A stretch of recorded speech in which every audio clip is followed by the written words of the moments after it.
Assalamualaikum warahmatullahi wabarakatuh. Perkenalkan, nama saya Rizal dan perkenalkan teman saya di sampingku. Nama saya Iko Wahyudi Saputra dengan NIM A1A12494.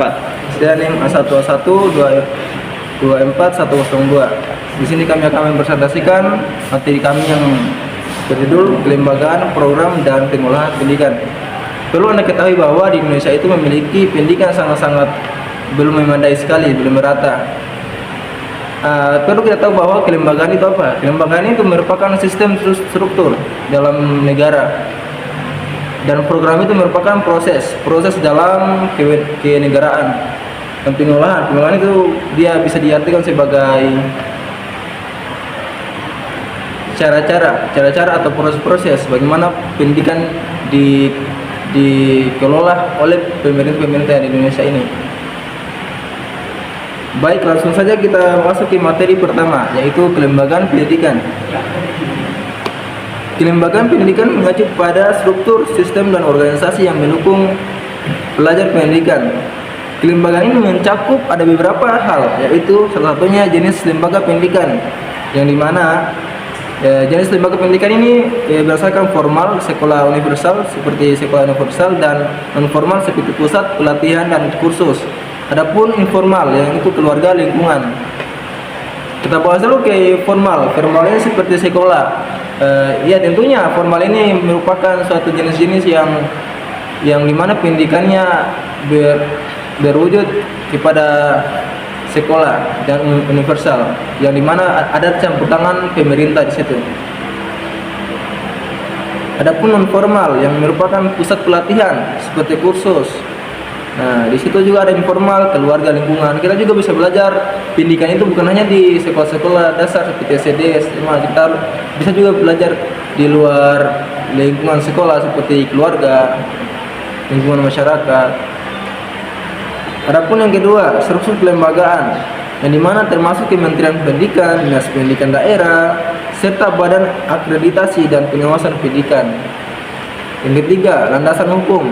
Ada Undang-Undang Sistem Pendidikan Nasional, Peraturan Pendidikan, dan Peraturan Daerah. Tentunya landasan hukum ini berdasarkan Undang-Undang Sistem Pendidikan Nasional, Peraturan Pendidikan, dan Peraturan Daerah.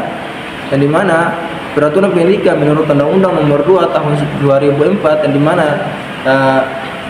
dimana itu seluruh masyarakat Indonesia harus berkesempatan atau harus wajib mengikuti pendidikan.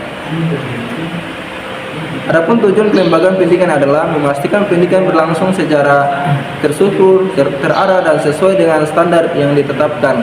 Mungkin materi selanjutnya akan dijelaskan oleh teman saya yang bernama Komang. Silakan.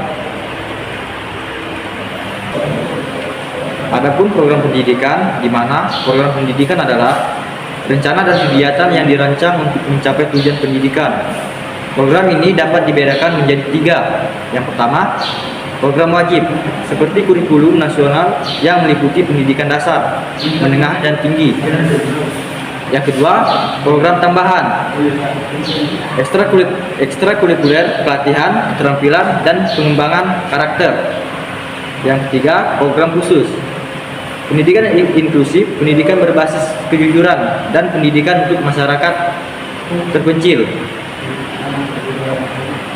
Setiap program biasanya memiliki tujuan spesifik, misalnya meningkatkan interaksi, numerasi, atau keterampilan kerja. Yang kedua itu sasaran, peserta didik, guru, atau masyarakat umum. Yang terakhir evaluasi, untuk mengukur keberhasilan program. Materi selanjutnya akan saya persilahkan untuk Saudara Rizal. Nah, itu tadi materi tentang program pendidikan yang ada di Indonesia. Adapun materi yang akan saya bacakan selanjutnya itu pengolahan pendidikan. Bagaimana sih pengolahan pendidikan yang ada di Indonesia ini? Perlu kita ketahui bahwa pengolahan pendidikan adalah proses perencanaan, pelaksanaan, dan evaluasi dalam sistem pendidikan. Ini pun mencakup beberapa hal, yaitu perencanaan, yang dimana menyusun visi, misi, dan strategi pendidikan sesuai kebutuhan masyarakat dan kebijakan pemerintah. Adapun perorganisasian, yang dimana mengatur sumber daya seperti guru, fasilitas, dan anggaran.